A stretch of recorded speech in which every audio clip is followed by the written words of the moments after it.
අයිබෝවන් කාලීන ප්‍රවෘත්ති වාර්තාකරණයේ අංක 1 සියත සවස 6 ප්‍රධාන ප්‍රවෘත්ති විකාශයයි මෙලෙස ආරම්භ වන්නේ.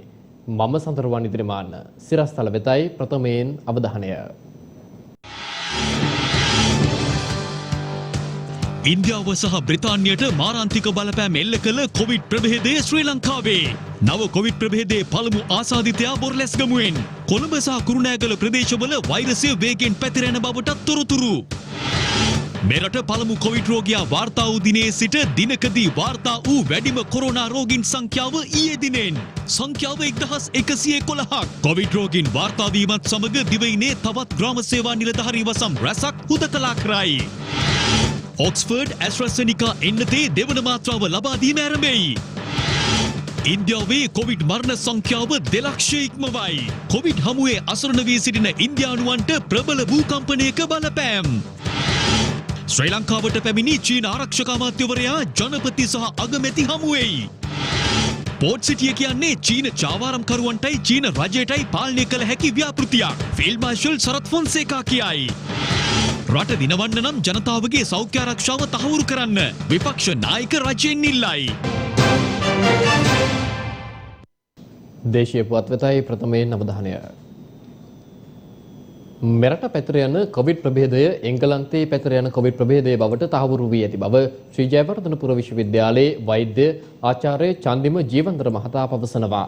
යද පෙරවරුවේ විශේෂ මාධ්‍ය හමුවක් ඇඳවමින් අපි මේ වෙනකොට තහවුරු කරගෙන තිනවා දැනට කොළඹ කුරුණෑගල සහ බොරලැස්ගමුව යන ප්‍රදේශවල අපි සාම්පල් 43ක නියජයක් මේ වෙනකොට අධ්‍යයනය කරලා ඉවරයි. ඒ පැතිරෙන්නේ එංගලන්තයේ මේ වෙනකොට කරදරයට පත් වෙලා තියෙන B117 කියන ප්‍රභේදය කියන එක අපි 100% වශයෙන් තහවුරු කරා. මේ ප්‍රභේදය එංගලන්ත ප්‍රභේදයට 100% සමානයි. එංගලන්තෙන් අප ප්‍රභේදය බොහෝ විට අපි දැක්කේ නිරෝධායන මධ්‍යස්ථාන ආශ්‍රිතව. හැබැයි මේ වන විට අපිට මේ සමාජයේ වාර්තා වෙන ආසාදන සියල්ලක්ම පාහේ මේ කාණ්ඩය මගින් රිප්ලේස් වෙලා තියෙනවා කියලා තමයි අපිට දැනට පේන ලක්ෂණ අනුව දිවයිනේ සියලුම දිස්ත්‍රික්කවල ඉතිරි ප්‍රදේශවල වාර්තා වෙන සාම්පලුත් මේ වෙන විට අපි අධ්‍යයනයට ලක් වෙනවා. අපි ඉතින් ඉදිරි දින 7 ඇතුළත ලංකාව පුරාම සංචාරණය වෙන අනිකුත් ඒවා ගැනත් අදහසක් දෙන්න බලාපොරොත්තු වෙනවා. මේ ප්‍රභේදය ටිකක් කරදරකාරී ගැටලුකාරී ප්‍රභේදයක්. මේකෙන් මරණ ඇතිවීම සාමාන්‍ය ප්‍රභේදයට වඩා 55ක් දක්වා වැඩි වෙනවා. ට්‍රාන්ස්මිසිබිලිටි එක. ඒ කියන්නේ එක්කෙනෙක්ගෙන් තව එක්කෙනෙක්ට පැතිරීම 50ක් දක්වා වැඩි වෙනවා. මේකේ හොඳේ තමයි දැනට ලංකාවේ භාවිතා කරන ඔක්ස්ෆර්ඩ් ඇස්ට්‍රාසෙනිකා වැක්සින් එකට මේ ප්‍රභේදය තාමත් සංවේදී. අවසන් ප්‍රතිඵලය අපි ලබා ගන්නේ වැක්සිනේෂන් එකක් කරා. ඉතින් ඒ දක්වා කාලය යනකම් ඉදිරි මාස 2-3 එකිනෙකා අතර පැතිරෙන එක නවත්තන්නේ. ලංකාවේ ඉස්සර තිබ්බේ බොහොම ටිකක් අහිංසක වගේ ප්‍රභේදයක්. ඒකෙන් රෝග ලක්ෂණත් වැඩි ලැබුණේ නැහැ. හැබැයි දැන් ඇවිල්ලා තියෙන ප්‍රභේදය සියලුම රටවල් වලට ඊටාම කරදර කරලා තියෙනවා. අපි සියලුම දෙනා කතා කරනවා මේ ඉන්දියානු ප්‍රභේදයක් ගැන, ඩබල් මියුටන් ප්‍රභේදයක් ගැන. ඇත්තටම මේ වන විටත් ඉන්දියාවේ වැඩිපුරම ආසාදන සංඛ්‍යාවක් සිදුවන්නේ ඉන්දියානු ප්‍රභේදය හරහා නෙවෙයි එංගලන්ත ප්‍රභේදය හරහා. ඒ නිසා එංගලන්ත ප්‍රභේදය තමයි දැනටත් ඉන්දියාවේ මේ සියලුම මරණ සහ ඒ වලට වැඩිපුර දායකත්වයක් ලබා දෙන්නේ. ඉතින් මේ ප්‍රභේදය අපි මුලින්මම සැක කරේ අප්‍රේල් මාසේ 8 වෙනිදා බොරලැස්ගමුවේ හම්බෙච්ච සාම්පල් වලින් තමයි මුලින්මම සැක කරේ. ඔඩියන්ස් එකෙන් ප්‍රශ්න ආවා. එකක් තමයි නව ප්‍රභේදය වාතයෙන් පැතිරෙනවද නැද්ද කියන එක. ඕනෑතරම් විද්‍යාත්මක සාධක තියෙනවා මේක එයාබෝන් ට්‍රාන්ස්මිෂන් එකකට කියන්නේ වාතය හරහා යන්න පුළුවන් කියන සාධක තහවුරු කළා. වැදගත් දේ තමයි මේක ශ්වසන පද්ධතිය ආශ්‍රිතව හැදෙන ලෙඩක්. සා මේකෙන් ආරක්ෂා වෙන්න අපි දැනගන්න ඕනේ. මේක එයාබෝන් කියලා හිතාගෙන වැඩ කරලා පරිස්සම් වෙන්න. දෙවෙනි රැල්ලේ අපි දැක්ක ටිකක් වයසක අයගෙන් තමයි වැඩිපුර දෙඩි සත්කාර ඒකක පිරිතිම. නමුත් දැන් අපි දකිනවා වැඩිපුර තරුණ අයත් අපි දකිනවා. ඉතින් මොකද වෛරසයේ ප්‍රබලත්වය වැඩි. දිවයින පුරා පැතිරලා තියෙන රෝහල් පද්ධතියේ හැම රෝහලකම ICU එකක සමහර වෙලාවට අපිට රෝගීන්ට ප්‍රතිකාර කරන්න සිදු වෙනවා. මුන රෝහලකේ රෝගියෙක් සිටියත් ඒ අවස්ථාවට උචිත ප්‍රතිකාරය ලැබෙනවා. දැනට අපිට එහෙම ඔක්සිජන් ගැටලුවක් නැහැ. සෞඛ්‍ය කාර්යමණ්ඩල සඳහා කොවිඩ් මර්ධන එන්නත් දෙවන මාත්‍රාව ලබා දීම අද ආරම්භ කෙරුණා. ඒ මාලිගාවත්තේ පිහිටි මැද කොළඹ රජයේ රෝහලේදී. මේ අතර මෙරටින් පළමු වරට දිනකදී වාර්තා වූ වැඩිම දෛනික කොරෝනා ආසාදිතයින් සංඛ්‍යාව ඊයේ දිනෙන් වාර්තා වුණා. ඒ ආසාදිතයින් 1111ක් බවයි වසංගත රෝග විද්‍යා ඒකකය සඳහන් කළේ. මෙරටින් දිනකදී වාර්තා වූ වැඩිම කොරෝනා ආසාදිතයින් සංඛ්‍යාව ඊයේ දිනෙන් වාර්තා වුණා. ඒ අනුව දහස ඉක්මවා කොරෝනා ආසාදිතයින් වාර්තා වූ දිනේ ලෙසද ඊයේ සටහන් වූ අතර එය දැක්වුවේ 1111ක් ලෙසයි. ඊයේ දින වාර්තා වූ ආසාදිතයින් අතරින් පුද්ගලයන් 1096 දෙනෙකුම දේශීය වශයෙන් හඳුනාගෙන තිබුණා. ඉන් වැඩිම පිරිසක් වාර්තා වී තිබුණේ කොළඹ දිස්ත්‍රික්කයෙන්. එම සංඛ්‍යාව 200ක්. ඊට අමතරව ගම්පහ දිස්ත්‍රික්කයෙන් ආසාදිතයින් 198ක් සහ කුරුණෑගල දිස්ත්‍රික්කයෙන් ආසාදිතයින් 119 දෙනෙකු වාර්තා වී තිබුණා. අනෙක් ආසාදිතයින් 579 දෙනා දිවයිනේ සෙසු දිස්ත්‍රික්කවලින් වාර්තා වී තිබුණා. ඊයේ දවස් තුලදී අප රට තුලින් COVID-19 රෝගීන් 1111ක් හඳුනාගත්තා. ඒ වාර්තාගත ප්‍රමාණයක් මේ දක්වා වාර්තා වුණු වැඩිම COVID-19 රෝගීන් ප්‍රමාණය එක දවසක් තුලදී මේ බොහෝ රෝගීන් නිරෝධායන වෙමින් පවතින රෝගීන් අතර හමු වෙන අය. නමුත් රෝහල් වලට පැමිණෙන රෝග ලක්ෂණ සහිතව පැමිණ PCR පරීක්ෂණ සිදු කිරීම තුළින් හඳුනාගත්තු රෝගීනුත් සිටිනවා බොහෝ රෝහල් වලින්. ඒ නිසා මේ අවස්ථාවේදී COVID-19 රෝගය යම් කිසි විදියකින් අපේ රට තුල විවිධ ස්ථානවල මේ ආසාදිතින් ඉන්න පුළුවන් කියන දේ අපි සිහි තබා ගන්න ඕන. ඊයේ දින මෙරටින් කොවිඩ් මරණ 8ක් පිළිබඳ තොරතුරු වාර්තා වුණා. මියගොස් ඇත්තේ අඹගහ පැලැස්ස, පොල්ගොල්ල, හෙට්ටිපොළ, මතුගම, නුගේගොඩ, පන්නිපිටිය, වත්තල සහ ශ්‍රී ජයවර්ධනපුර යන ප්‍රදේශවල පදිංචි පුද්ගලයන්. ඒත් සමග මෙරට සමස්ත කොවිඩ් මරණ සංඛ්‍යාව 655ක් දක්වා ඉහළ ගොස් තිබෙනවා.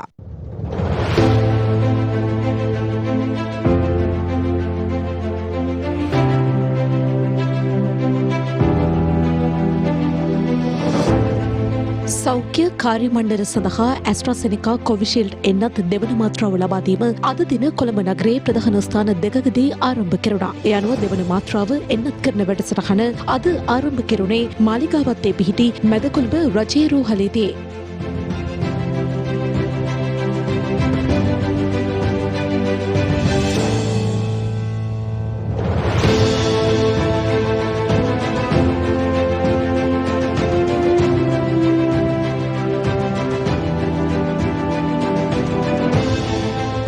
පළවෙනි මාත්‍රාව අප ලබා දුන්නා ජනවාරි මාසේ 29 වෙනිදා ඉඳන්. එහි දෙවෙනි මාත්‍රාව ලබා දීම තමයි අද සිදු වුණේ. ඒ සංකේතාත්මකව ආරම්භ කරනු ලැබුවා කොළඹ මාලිගාවත්ත සෞඛ්‍ය මධ්‍යස්ථානය තුලදී. ඒ අනුව ඉදිරි පෙළ සෞඛ්‍ය සේවකයන්ට ආරම්භයේදී අපි ඇස්ට්‍රාසෙනිකා එන්නතේ දෙවෙනි මාත්‍රාව ලබා දීමට නියමිතයි. අපිට පළවෙනි මාත්‍රාව ලබා දුන්න අනුපිළිවෙලටම දෙවෙනි මාත්‍රාව ලබා දෙන්න අපි සැලසුම් කරලා තියෙනවා. දැනට අප සතුව ලක්ෂ 3.5ක් තියෙනවා දෙවෙනි මාත්‍රාව ලබා දීම සඳහා. පළවෙනි මාත්‍රාව අපි 9,25,000කට ලබා දීලා තියෙන නිසා අපිට තවත් මදිපාඩුවක් තියෙනවා ලක්ෂ 6කට ආසන්න ප්‍රමාණයක්. අපිට ඉන්දියාව දැනුම් දීලා තියෙනවා නුදුරේදීම මේ ප්‍රමාණයත් ලබා දෙනවා කියලා. ඒක නිසා බාධාවකින් තොරව දෙවෙනි මාත්‍රාවත් අපිට ලබා දෙන්න පුළුවන්කම තියෙනවා කියන විශ්වාසය අපි ඉන්නවා. දක්ෂිණ අධිවේගී මාර්ගයේ ගමන් ගන්නා වාහන වලින් කොට්ටාවෙන් පිටතට යා හැක්කේ බස් රථ සහ ගිලන් රථවලට පමණක් බව බලධාරීන් පවසනවා. එම තීරණය අද උදෑසන 6 සිට ක්‍රියාත්මක වුණා. කොට්ටාව පිවිසීමේ ස්ථානයේ සේවය කළ තිදෙනෙකුට COVID-19 වෛරසය ආසාදනය වී ඇති බැවින් මෙම තීරණය ගෙන තිබුණා. දක්ෂිණ අධිවේගී මාර්ගයෙන් පිටතට යන වාහන සඳහා අතුරුගිරි සහ කහතුඩුව භාවිතා කළ හැකියි. එසේම කොට්ටාවෙන් අධිවේගයට ඇතුළු වන වාහන සඳහා ප්‍රවේශ පත්‍ර නිකුත් කිරීමක් සිදුවන්නේ නැහැ. තවත් ප්‍රදේශ රැසක් වහම ක්‍රියාත්මක වන පරිදි හුදකලා කිරීමට තීරණය කළ බව යුද හමුදාපති ජෙනරාල් ශවේන්ද්‍ර සිල්වා මහතා ප්‍රකාශ කළා. ඒ අනුව වැල්ලවාය නගර සභා සීමාව, වෙහෙරයාය, කොට්ටම් ගහබොක්ක ග්‍රාම නිලධාරී කොට්ටාසය, බුත්තල රහතන්ගම ග්‍රාම නිලධාරී කොට්ටාසය, උහන කුමාරිගම ග්‍රාම නිලධාරී කොට්ටාසය, මාතලේ අලුගොල්ල ග්‍රාම නිලධාරී කොට්ටාසය යන ප්‍රදේශ මෙලෙස හුදකලා කිරීමටයි තීරණය කර ඇත්තේ. රත්ගම සෞඛ්‍ය වෛද්‍ය නිලධාරී කොට්ටාසයට අයත් කටුදම්පේ සහ ඉඹුලගොඩ ප්‍රදේශවලට සංචරණ සීමා පැනවීමට සෞඛ්‍යංශ පියවරගෙන තිබෙනවා. පවතින කොරෝනා වෛරස තත්ත්වයේ හේතුවෙන් මෙම තීරණය ගෙන තිබුණා. අවිස්සාවේල්ල සහ පුවක්පිටිය යන නගරවල පිහිටි වෙළඳ සැල්වල සේවය කරන පුද්ගලයන් 185 දෙනෙකු සඳහා සිදු කරන ලද PCR පරීක්ෂණ වලින් අනතුරුව ඉන් පුද්ගලයන් 21 දෙනෙකු COVID-19 ආසාදිතින් බවට තහවුරු වී ඇති බව හංවැල්ල සෞඛ්‍ය වෛද්‍ය නිලධාරී කාර්යාලය පවසනවා. ගාල්ල මහනගර සභාවේ මහජන සෞඛ්‍ය පරීක්ෂකවරුන් විසින් ගාල්ල නගරයේ මහජනයා ගැවසෙන දුම්රිය ස්ථාන ඇතුළු පොදු ස්ථාන විස බීජ හරණයට ලක් කිරීම සිදු කර තිබෙනවා. එසේම හික්කඩුව මාදම්පාගම සීනිකම සහ ගොඩගම යන ප්‍රදේශවලින් COVID-19 ආසාදිතයින් වාර්තා වීමත් සමග ඔවුන්ගේ සමීප ආශ්‍රිතයින්ගේ PCR පරීක්ෂණ කටයුතු මෙවන විට සිදු කරනු ලබනවා. ඇඹිලිපිටිය සෞඛ්‍ය වෛද්‍ය නිලධාරී කාර්යාලය විසින් හඳුනාගත් කොවිඩ් ආසාදිතයින්ගේ සමීප ආශ්‍රිතයින් හඳුනා ගැනීම සඳහා අද PCR පරීක්ෂණ කටයුතු සිදු කරනු ලැබුවා. ඒ ධර්මපාල ළමා උද්‍යානයේදී නිරෝධහීන නීති උල්ලංඝනය කරමින් මාර්ගයේ ගමන් ගන්නා මගීන් සහ රේදුරන් පරීක්ෂා කිරීමේ විශේෂ මෙහෙයුමක් කටුකස්තුර නගරයේදී අද සිදු කෙරුණා.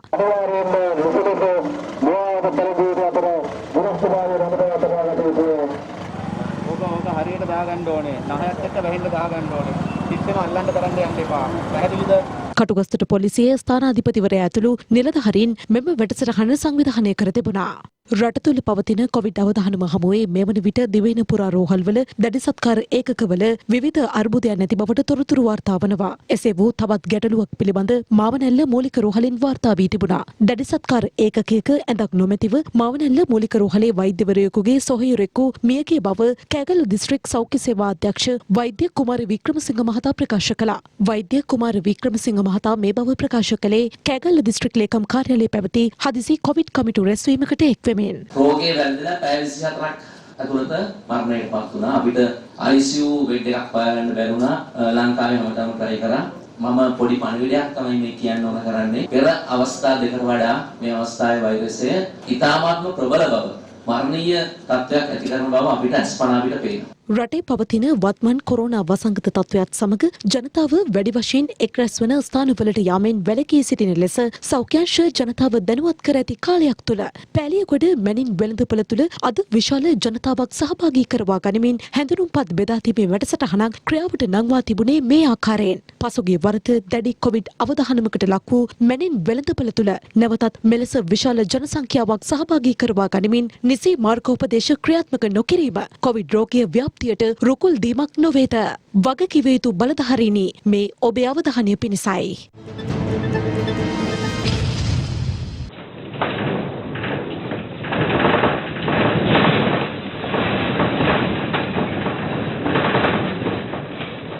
ඉන්දියාවේ ඇසෑම් ප්‍රාන්තයේ අද පෙරවරුවේ ප්‍රබල භූකම්පනයක් ඇති වුණා. එහි ප්‍රබලත්වය සටහන් වූයේ රික්ටර් පරිමාණ ඒකක 6.4ක් ලෙසයි. මෙම භූකම්පනයෙන් ගොඩනැගිලි රැසකට හානි සිදු වී ඇති බවයි ඉන්දිය මාධ්‍ය වාර්තා කළේ. ඇසෑම් ප්‍රාන්තය පුරා උතුරු බෙන්ගාලය සහ ඊසාන දිග අනෙකුත් ප්‍රදේශවලටද භූකම්පනය දැනී තිබෙනවා. එරට භූකම්පන විද්‍යා මධ්‍යස්ථානය උපුටා දක්වමින් ඉන්දිය මාධ්‍ය වාර්තා කර තිබුණේ අද උදෑසන 7:51ට ඇසෑම් ප්‍රාන්තයේ සොනිත්පූර්හිදී මෙම භූකම්පනය සිදු වී ඇති බවයි. ගොඩනැගිලි වලට හානි සිදුව ඇති ආකාරයේ ඡායාරූප ඉන්දිය මාධ්‍යවල පළවුවද භූකම්පනයෙන් සිදු වූ ජීවිත හානි පිළිබඳව මෙතෙක් වාර්තා වී නැහැ. ඇසෑම් ප්‍රාන්තයේ මෙවැනි ප්‍රබල භූකම්පනයක් ඇති වුණේ තෙවන කොරෝනා රැල්ල ඉන්දියාවට දැඩි බලපෑමක් සිදු කරමින් තිබෙන පසුබිමක් තුලයි. මේ අතර ඉන්දියාවෙන් වාර්තා වන කොරෝනා මරණ සංඛ්‍යාව ලක්ෂ 2 ඉක්මවා තිබෙනවා. ඒ ඊයේ දිනේදී එරටින් තවත් කොරෝනා මරණ 3285ක් වාර්තා වීමත් සමගයි. එමෙන්ම ඊයේ දිනේදී ඉන්දියාවෙන් වාර්තා වූ කොරෝනා ආසාදිතයින් සංඛ්‍යාව 3,62,000කට අධිකයි. මහාරාෂ්ට්‍ර, කේරළ, කර්ණාටක, උත්තර ප්‍රදේශ, තමිල්නාඩු යන ප්‍රාන්තවලින් සහ දිල්ලි අගනුවරින් ආසාදිතයින් වැඩි වශයෙන් වාර්තා වී තිබෙනවා. මෙන්න අප වෙත දැන් ලැබුණු පුවතක්. අද දවසේ මේ වන විට පමණක් නව කොවිඩ් වෛරසය ආසාදනය වූ රෝගීන් 988 දෙනෙක් වාර්තා වී තිබෙනවා.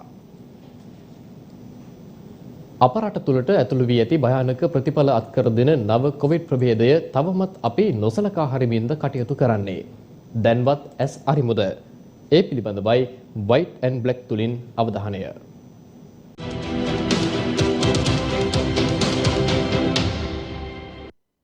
මෙච්චර දවසක් හොය හිටියනේ මේ පැතිරීගෙන යන කොවිඩ් ප්‍රභේදය මොකක්ද කියලා. ඔන්න දැන් ඒකත් අඳුනගත්තා, හොයාගත්තා. දැන් ඉතින් මේක එයාබෝන්ද, ඒ කියන්නේ වාතයෙන් පැතිරෙනවද, ස්පර්ශයෙන් පැතිරෙනවද, අරකද මේකද කිය හොය ඉන්න කාලයක් නැහැ. එහෙම කාලය ගත කරන්නත් එපා. හැමෝම මතක තියාගන්න ඕන කාරණයක් තියෙනවා.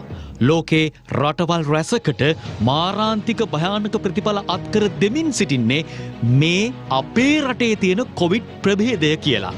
ඉන්දියාවම ගිලගනිමින් තිබෙන්නේ අපේ රටේ.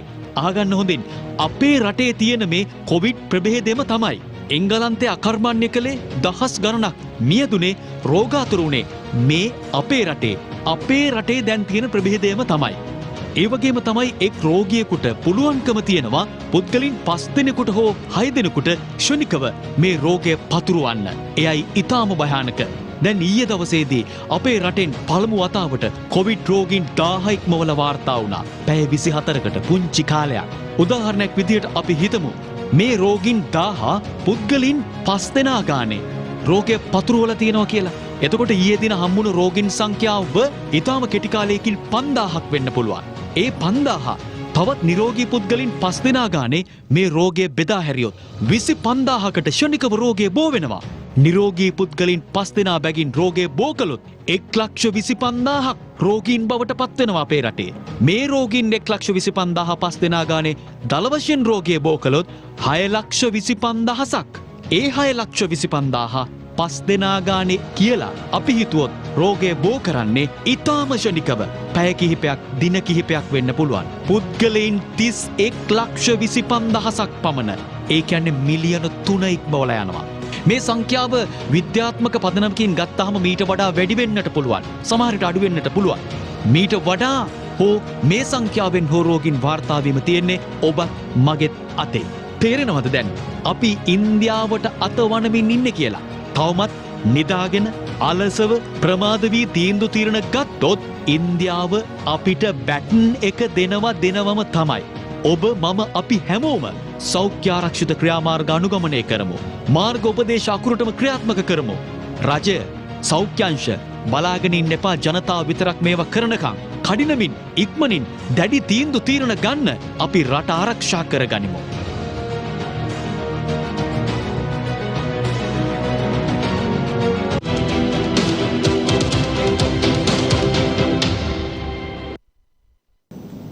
කොරෝනා වසංගතය පාලනය කිරීම වත්මන් ආණ්ඩුව තුලින් ගිලිහී ගොස් ඇති බව විපක්ෂ නායක සජිත් ප්‍රේමදාස මහතා පවසනවා. ඒ රක්ෂණ නියෝජිතයින් සහ විපක්ෂ නායකවරයා අතර අද පැවති හමුවකදී අපිට අහන්නට ලැබුණා බොහොම ප්‍රොෆෙෂනල් ගවර්න්මන්ට් එකක් නිර්මාණය වෙනවයි කියලා. වියතුන්ගෙන් සපිරි ආණ්ඩුව, බුද්ධිමතුන්ගෙන් සපිරි ආණ්ඩුව. මේ ආණ්ඩුවේ බුද්ධිමතුන්ට වියතුන්ට තේරුනේ නැද්ද? එදා අපි කියනකොට මාත්‍රා ලක්ෂ 440 තමයි රටේ ජාතික ප්‍රමුඛතාවය කියලා. ඒව පෙන්නලා දෙනකොට ට්‍රෝල් ෆාම්ස් හදලා කුලී හේවායන් නිර්මාණය කරලා මුහුණු පොතේ මඩ ගහන එක නේද? රජේ සහ රජේ විවිධ තැරැව්කරුවන් ඉෂ්ට කර. අදටත් ඒ දේ සිද්ධ වෙනවා. මුහුණු පොතේ කමෙන්ට්ස් වලින් රට දිනවන්න හදන. මුහුණු පොතේ කමෙන්ට්ස් වලින් රට දිනවන්න බෑ. රටේ ජනතාවගේ සෞඛ්‍ය ආරක්ෂිත භාවය තහවුරු කරලා තමයි රට දිනවන්න පුළුවන්. මේ මහා තුන්වෙනි රැල්ල නිර්මාණය වීම පිළිබඳව සම්පූර්ණ වගකීම ආණ්ඩුව බාර ගන්නට ඕන. අපි දකිනවා දැන් එක් එක්කෙනා මයික්‍රොෆෝනයක් දැක්ක තැන තුන්වෙනි රැල්ලේ වගකීම ජනතාව පිට පටවන්න හදනවා. මුහුණු ආවරණ ගැන කතා කරනකොට hina වූ රටේ ජනතාවට හිතන්න වෙලාව ඇවිල්ලා තියෙනවා. වර්තමාන තත්ත්වය තුළ මේ රටේ ජනතාව ඒ වගේම ජන ජීවිත මහා දැවැන්ත අනාරක්ෂිත භාවයකට ඒ වගේම රටක් හැටියට මහා ප්‍රපාතයකට ඇද වැටෙමින් පවතිනවා. මේ රටේ මෙච්චර ව්‍යසනකාරී තත්ත්වයක් ඇති වෙලා තියෙද්දි නිසි ලෙස ආර්ථික කළමනාකරණය කරලා ඒ වගේම මේ රට ආර්ථිකය ජනතාව බඩගින්නේ ඉන්නේ නැති වෙන්න. මොකද අපි දැක්ක මේ ව්‍යසනයත් එක්ක සමහර තැන්වල ජනතාව මිය ගියේ කොවිඩ් වලින් නෙවෙයි බඩගින්න මිය ගියා. නමුත් අපේ රටේ අපි කිසිම මේ පුරවැසියෙක්ට එහෙම සිද්ධ වෙන්න ඉඩ දුන්නේ නැහැ. රජයෙන් සහන ආධාර ලබා දුන්නා. ගෙදරවල් වලටම බේත් හේත් ගෙනihin දීලා මේ රටේ ජනතාව බේරගත්තා. ඒ වගේම මේ අවස්ථාවේදී රජය දාම යහමින් කළමනාකරණය කරමින් තියෙනවා. මේ රටේ ජනතාව මේ අවස්ථාවේදී මේ සම්බන්ධයෙන් ඔවුන්ට හැකි උපරිම සහයෝගය දෙන්න කියලා අපි රජය වෙනුවෙන් ඉල්ලා සිටිනවා. මේ රටේ මිලියන 22ක ජනතාවක් සිටිනවා. මේ මිලියන 22කින් 75ක් එන්නත ලබාගත් අවශ්‍ය නම් ඒ කියන්නේ මිලියන 15ක් විතර එන්නත ලබාගත යුතුයි. මේ මිලියන 15 එන්නත් කරන්න අපි දන්නවා එක එන්නතක් $4.25කට ගිවිසුම් ගහලා තිබුණා. අපි හිතුවත් අපි එන්නත ලබාගත්තේ $5කට කියලා. මේ මිලියන 15ටම එන්නතක් දීමට අපිට වැය වෙන මුදල රුපියල් බිලියන 15ක් පමණ වෙනවා. අපි දන්නවා අපිට තිබුණ සීනි ප්‍රශ්නයෙන් රජයට රුපියල් බිලියන 15.9ක් අහිමි වුණා කියලා මුදල් අමාත්‍යාංශය පාර්ලිමේන්තුවට දැනුවත් කළා. එවැනි මුදලකින් එක එන්නතක් අපේ රටේ මිලියන 15කට දෙන්න පුළුවන්. අවුරුදු කාලේ වෙනකොට අපිට මතකයි මහජන සෞඛ්‍ය පරීක්ෂකවරුන්ගේ සංගමයෙන් පැහැදිලිව කිව්වා අවුරුදු උත්සවයේ සමයත් එක්ක ඒ අවුරුදු උත්සවය අවසන් වෙච්ච ගමන් කොරෝනා ව්‍යාප්තිය වැඩි වෙන්න පුළුවන්. ඒ අවදානම අනතුරු තියෙනවා කියලා. නමුත් ආණ්ඩුව මේක කිසි සැලකිල්ලට ලක් කරේ නැහැ. ඒ විතරක් නෙමෙයි අද වෙනකොට COVID-19 පිළිබඳව ඉන්න අමාත්‍යතුමිය කියනවා එතුමිය ඇතුළු සෞඛ්‍ය අංශ පැහැදිලිවම කරුණු දක්වලා සාධක සහිතව කිව්වා සංචරණ සීමාවන් ඇති කරන්න කියලා. නමුත් ඒ යෝජනාව පරාද වුණා. එතන බරපතල ප්‍රශ්නයක් තියෙනවා. ඊට ඉහළින් කවුද මේ තීන්දුව తీරන ගන්නේ? කවුරු හරහාද එහෙමනම් මේ නොසලකිල්ල ඇති වුනේ? ලෝක සෞඛ්‍ය සංවිධානයේ උපදෙස් දුන්නා සෞඛ්‍ය නිලධාරීන් ප්‍රමාණවත් වෙන්නේ නැහැ මේ දැන් ඉන්න කර්ම. මේත වතංගත තත්ත්වය වැඩි වුණොත්. ඒ නිසා සෞඛ්‍ය බලකායට සහාය වීම සඳහා අනිත් වර්කර්ස්ලා නැත්නම් ක්‍රියාකාරීන් පුහුණු කරන්නයි කියලා. ඒක නොකිරීමේ විපාක මේ අප්‍රේල් මාසේ ලංකාවට මුහුණ දෙන්නට සිද්ධ වුණා. එන්නත්කරණය කරන කණ්ඩායමයි ඊට පස්සේ PCR ටෙස්ට් කරන ප්‍රමාණයයි එකම කණ්ඩායමට මේ සියල්ලම කරන්න සිද්ධ වුණා. සමස්ත රටේ මේ සෞඛ්‍ය අන්තයේ නිලධාරීන් සේවකයන් ලක්ෂයක් වගේ මේ ලක්ෂයට 2 කෝටි 20 ලක්ෂයක වැඩ කටයුතු කරන්නට සිද්ධ වුණා. දෙදින නිල සංචාරයක් සඳහා චීන ආරක්ෂක අමාත්‍යවරයා ඊයේ රාත්‍රියේ දිවයිනට පැමිණියා. චීන ආරක්ෂක අමාත්‍යවරයා සහ ජනාධිපති ගෝඨාභය රාජපක්ෂ මහතා අතර නිල හමුව අද පෙරවරුවේ සිදු වුණා. දෙදින නිල සංචාරයක් සඳහා දිවයිනට පැමිණි චීන රාජ්‍ය මන්ත්‍රී සහ ආරක්ෂක අමාත්‍ය ජෙනරාල් වෙයි ෆෙන්හී මහතා සහ ජනාධිපති ගෝඨාභය රාජපක්ෂ මහතා අතර නිල හමුව අද පෙරවරුවේ ජනාධිපති කාර්යාලයේදී සිදු කෙරුණා. ජනාධිපති කාර්යාලයේ වෙත පැමිණි චීන ආරක්ෂක අමාත්‍යවරයා ජනාධිපති ලේකම් පී.බී. ජයසුන්දර සහ විදේශ ලේකම් විශ්‍රාමික අද්මිරාල් මහාචාර්ය ජයනාත් කොළඹ යන මහත්වරුන් විසින් පිළිගනු ලැබුවා.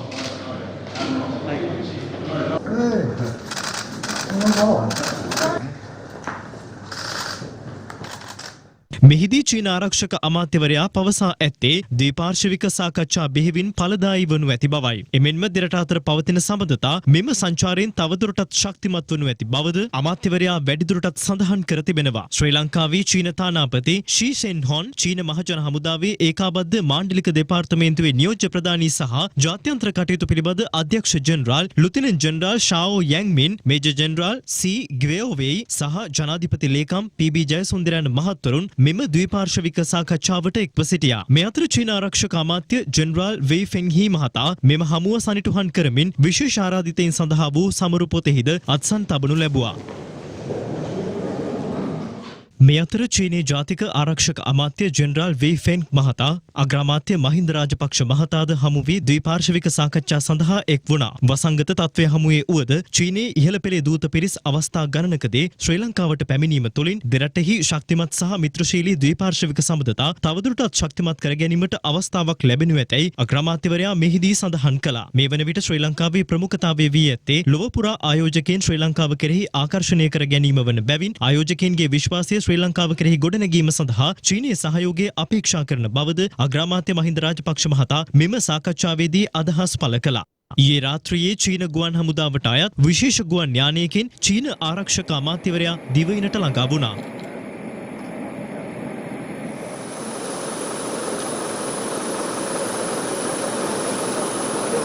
ඒ රට ඉහළ පෙළේ නිලධාරීන් 37 දෙනෙකුගෙන් සමන්විත දූත කණ්ඩායමක්ද සමගයි.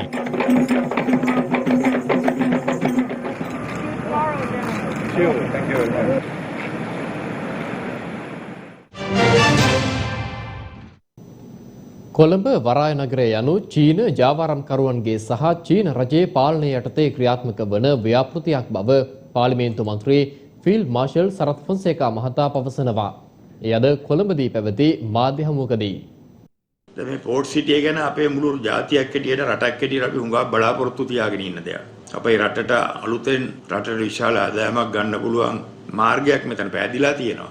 නමුත් මේකත් හරියට කළමනාකරණය කරන්නේ නැතුව මේක හරහා විදේශ ආධිපත්‍යය විශේෂයෙන්ම චීනයේ ඇඟිලි ගැසීම් මත මේක චීන කොලනියක් බවට පත් වෙන ආකාරයේ කොමිසමක් පත් කරලා රටේ නීති රීති වලට යටත් නොවන ආකාරයට චීන ජාවාරම්කරුවන්ට චීන රජයට පාලනය කරන්න පුළුවන් විදිහ ව්‍යාපෘතියක් ආරම්භ කරන්න යනවා. මෙතෙන්දිත් අපි දකින්නේ නැවතත් මේ රජයෙන් ප්‍රබලයන්ට විශාල ප්‍රමාණයෙන් කොමිස් ගහන්න පුළුවන්. එහෙම නැත්නම් විශාල වශයෙන් කුට්ටියක් කඩා ගන්න පුළුවන් ක්‍රමවේදයකට මේක යනවා.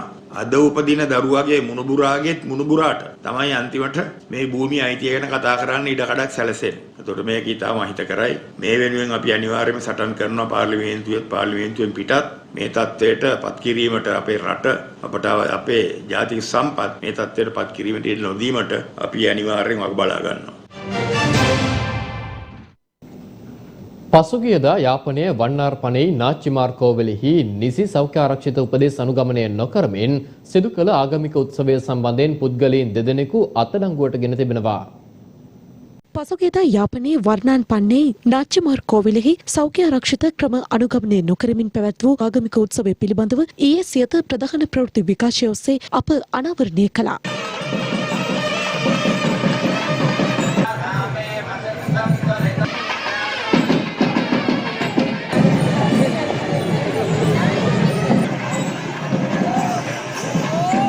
මෙලෙස COVID-19 මාර්ගෝපදේශ නොසලකා හරිමින් පැවැත් වූ මෙම ආගමික උත්සවය සම්බන්ධයෙන් එහි භාරකාර මණ්ඩලයේ සභාපතිවරයා සහ ලේකම්වරයා අත්අඩංගුවට ගැනීමට ආරක්ෂක අංශ කටයුතු කර තිබෙනවා. මෙම ආගමික උත්සවය සඳහා විශාල පිරිසක් එක්ව සිටි අතර ඔවුන් මුහුණු ආවරණ පැළඳීමක් හෝ වෙනත් කිසිදු සෞඛ්‍ය උපදෙසක් අනුගමනය නොකරමිනුයි මෙලෙස අදාළ ආගමික උත්සවය පවත්වා තිබුණේ. පවතින COVID-19 ශීඝ්‍ර ව්‍යාප්තිය හමුවේ අප ජනතාවගෙන් කාරුණිකව ඉල්ලා සිටින්නේ ලංකාව තවත් ඉන්දියාවක් බවට පත් නොවීම සඳහා බුද්ධිමත්ව සිටමින් උපරිම සෞඛ්‍ය ආරක්ෂිතව සිය අවශ්‍යතා ඉටු කර ගන්නා ලෙසයි. දේශීය වෙදකම පිළිබඳ ජනතාව විශ්වාසයෙන් කටයුතු කළ යුතු බව රාජ්‍ය අමාත්‍ය සිසිර ජයකොඩි මහතා පවසනවා.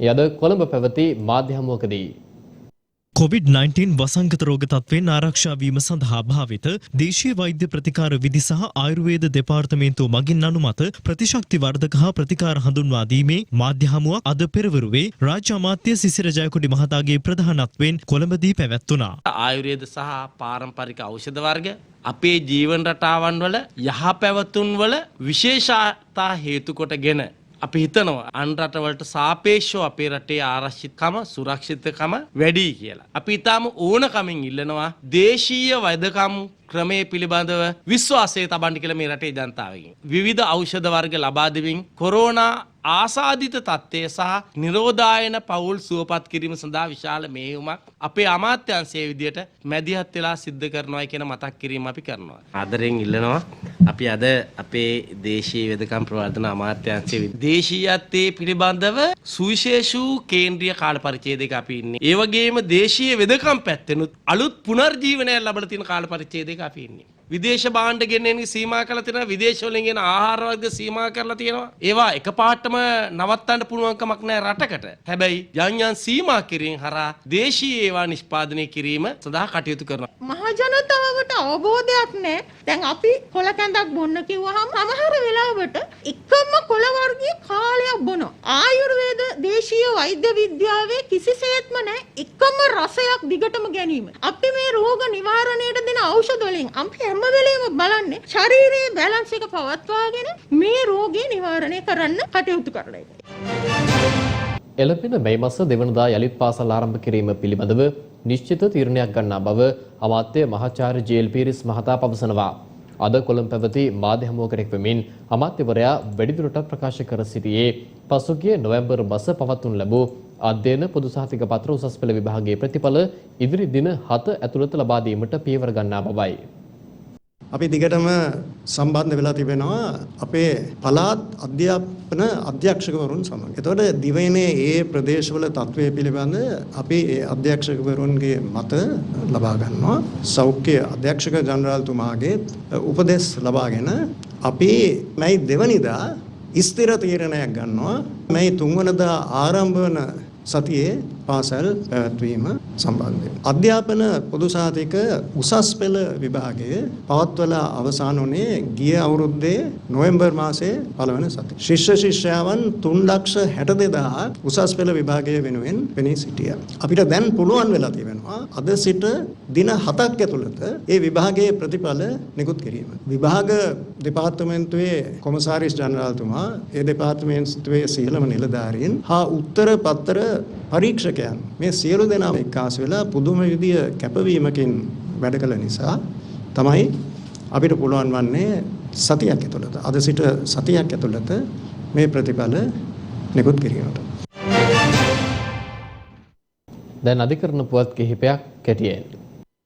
තමන්ව එක්සත් ජාතික පක්ෂයෙන් නිරපීමට එම පක්ෂයේ ගෙන ඇති තීරණය වැළැක්වීමේ රිට් ආඥාවක් නිකුත් කරන ලෙස ඉල්ලා එම පක්ෂයට සම්බන්ධ පළාත් පාලන නියෝජිතයින් 58 දෙනෙකු විසින් ඉදිරිපත් කර ඇති පෙත්සම විභාග කිරීමට අවසර දෙන්නේද නැද්ද යන නියෝගය මැයි මාස 21 වෙනිදා ප්‍රකාශයට පත් කරන බව අභියාචනාධිකරණය අද නිවේදනය කළා. අභියාචනාධිකරණයේ සභාපති විනිසුරු අර්ජුන ඔබේසේකර සහ මයදුන්නි කොරයා යන මහත්වරුන්ගෙන් සමන්විත විනිසුරු මඩුල්ල විසින් මෙම නියෝගය සිදු කරනු ලැබුවා.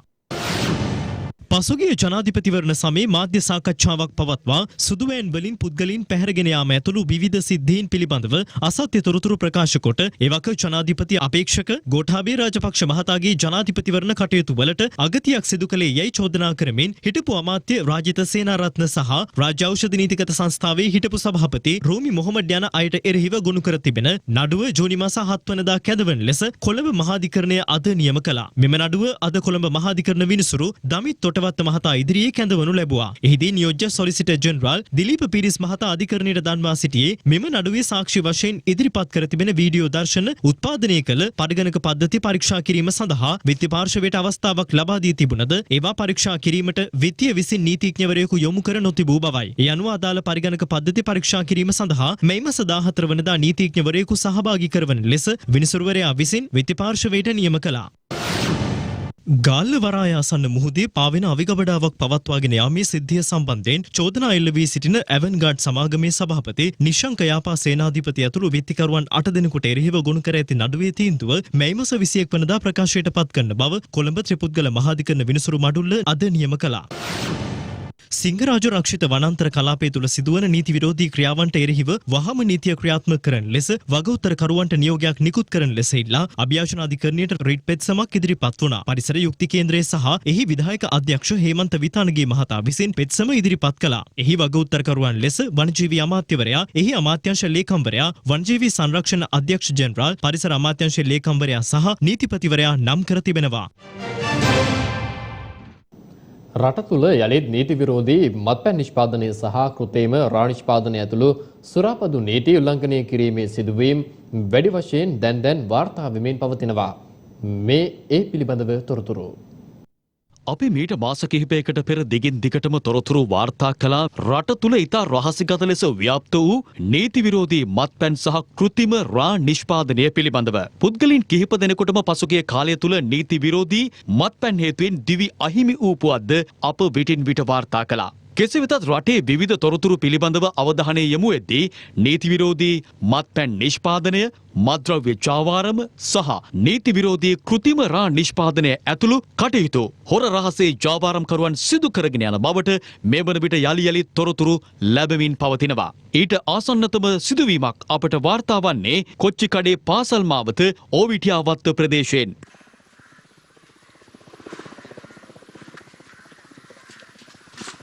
ගෝනහේන විශේෂ කාර්ය බළකා නිලධාරීන්ට ලැබුණු තොරතුරකට අනුව සිදු කළ විශේෂ වැටලීමකදී නිවසක පවත්වාගෙන ගිය මහා පරිමාණ කෘත්‍රිම රා නිෂ්පාදනාගාරයක් වැටලීමට හැකි වී තිබෙනවා. මෙහිදී ජාවාරම සිදු කරගෙන ගිය පුද්ගලයෙකු සහ 21 හැවිරිදිවියේ පසුවන කාන්තාවන් දෙදෙනෙක් අත්අඩංගුවට ගෙන තිබෙනවා.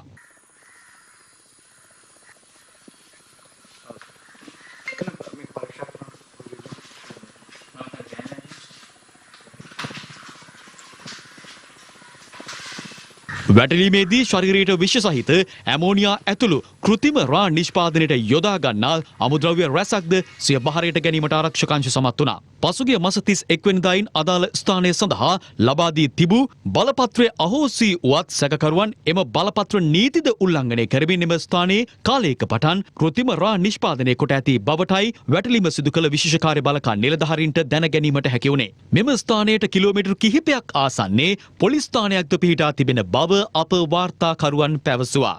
මේ අතර සුරාපතු දෙපාර්තමේන්තුව ඊයේ දින මාධ්‍ය නිවේදනයක්ද නිකුත් කරමින් අවධාරණය කළේ කෘත්‍රිම රා යන නමින් හඳුන්වනු ලබන ස්වභාවය වෙනස් කරන ලද රා සම්බන්ධයෙන් ප්‍රමිතියක් හඳුනා දීමට සුරාපතු දෙපාර්තමේන්තුව හෝ එවැනි ප්‍රමිතීන් ස්ථාපිත කිරීම සඳහා බලය ඇති කිසිදු රාජ්‍ය ආයතනයක් විසින් තීරණය කර හෝ පියවරගෙන හෝ නොමැති බවයි. එසේනම් මෙවැනි ස්ථාන පවත්වාගෙන යන්නේ කෙසේද? එවැනි නීති විරෝධී ආකාරයට බලපත්‍ර නීති පවා උල්ලංඝනය කරමින් සිදු කරන මෙම ජාවාරම් මැඩ පැවැත්වීමට සුරාබදු දෙපාර්තමේන්තුව මීට වඩා දැඩි අවධානයක් යොමු කරමින් අවශ්‍ය නම් අදාළ නීති රීති පවා වෙනස් කරමින් ක්‍රියා කිරීම මැදිහත් වීම අවශ්‍ය නොවන්නේද? දරුවන් තිදෙනෙකු සමග මහත් දුෂ්කරතා මැද්දේ ජීවත් වන පවුලක් පිළිබඳව විලච්චිය ප්‍රදේශයෙන් අපට වාර්තා වුණා. මේ ඒ පිළිබඳවයි.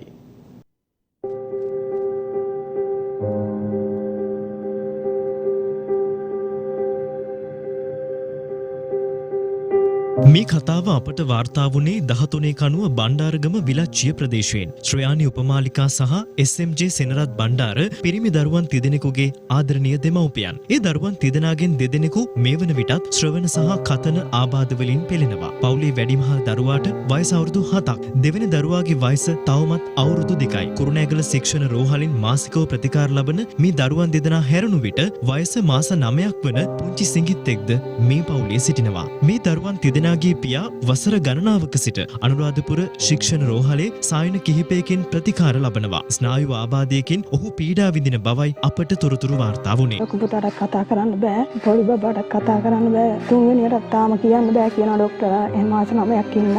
අපි තාම දුක්පත්කමෙන් තමයි ජීවත් වෙන්නේ. අපිට ගෙයක් දොරක් උනත් සාදාගෙන හරිම අපහසුයි. දරුවෝ තුන්වෙනිත් එක්ක ජීවත් වෙන්න බොහොම අමාරුයි. මේ වන විට 5 දෙනෙකුගෙන් සමන්විත මේ පවුලේ ගෘහ මූලිකයා සෙනරත් බණ්ඩාර මහතා අසනීප තත්වෙන් පසුවන නිසා සිය පවුලේ බර කරට ගන්නේ මේ දරුවන් තිදෙනාගේ ආදරණීය මවයි. අහිමිව ගිය සතුට මේ කැදැල්ලට නැවත ගෙන එන්නට ඔබට හැකිනම් එය ඔවුන්ට මහත් අස්වැසිල්ලක් වනවා නොඅනුමානයි.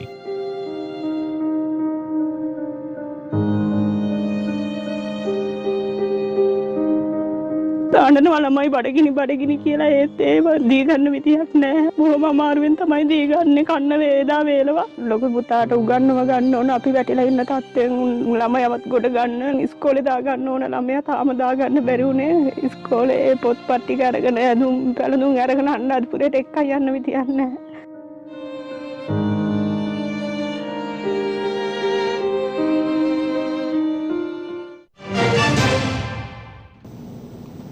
දැන් රටවටා පුවත් කිහිපයක් කෙටියෙන්. සමස්ත ලංකා සංස්කෘතික පරිසර සුරකීමේ සංවිධානය විසින් විවිධ වෘත්තීන් වල නියැලෙන පුද්ගලයන් සඳහා ගෞරව නාම පිරිනැමීමේ උත්සවයක් පසුගියදා සංවිධානය කර තිබුණා. කොළඹ බණ්ඩාරනායක සම්මන්ත්‍රණ ශාලාවේ පැවති ගෞරව නාම පිරිනැමීමේ උත්සවයේ මහා සංඝරත්නය මුළුසුන හොබවනු ලැබුවා. සම්මාන උළෙලේ මූලිකත්වයේ මෙහෙවීම සහ සංවිධාන කටයුතු දේශමාන්‍ය සිසිල් ප්‍රේමචන්ද්‍ර මහතා සහ දේශමාන්‍ය රංජන් විජයරත්න මහතා විසින් සිදු කරනු ලැබුවා. මෙහිදී මාධ්‍යවේදීන්, ආරක්ෂක අංශ නිලධාරීන්, ව්‍යාපාරිකින්, කලාකරුවන් සහ වෛද්‍ය ක්ෂේත්‍රයේ නිරත වන්නන් රැසක් ගෞරව නාමයට සහ සම්මානයට පාත්‍ර වුණා.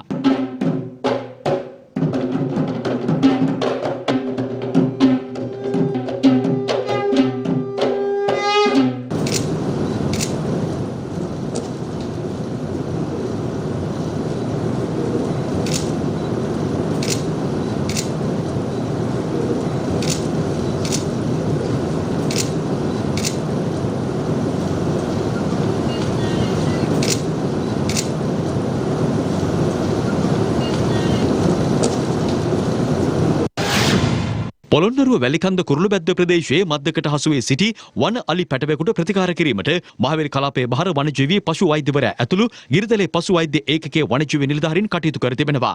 සෝමාවතී රක්ෂිතයේ සැරිසැරූ මෙම වන අලි පැටවාගේ හොඬවැල දඩයක්කරුවෙකු විසින් අටවන ලද මද්දකට හසු වී තිබෙනවා. මේ හේතුවෙන් අලි පැටවාගේ හොඬවැලටද තුවාල සිදුව තිබෙනවා.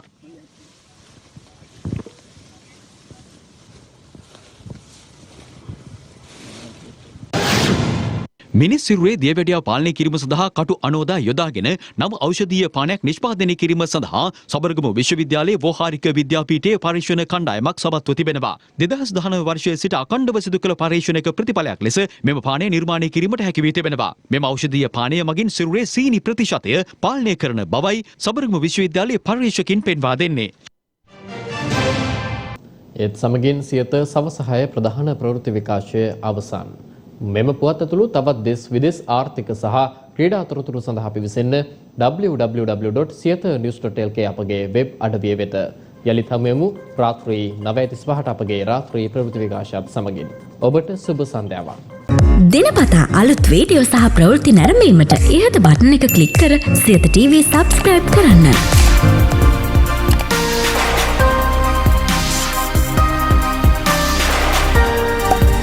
අලුත් වීඩියෝ ගැන මුලින්ම දැනගන්න මෙම සීනුව ක්ලික් කරන්න.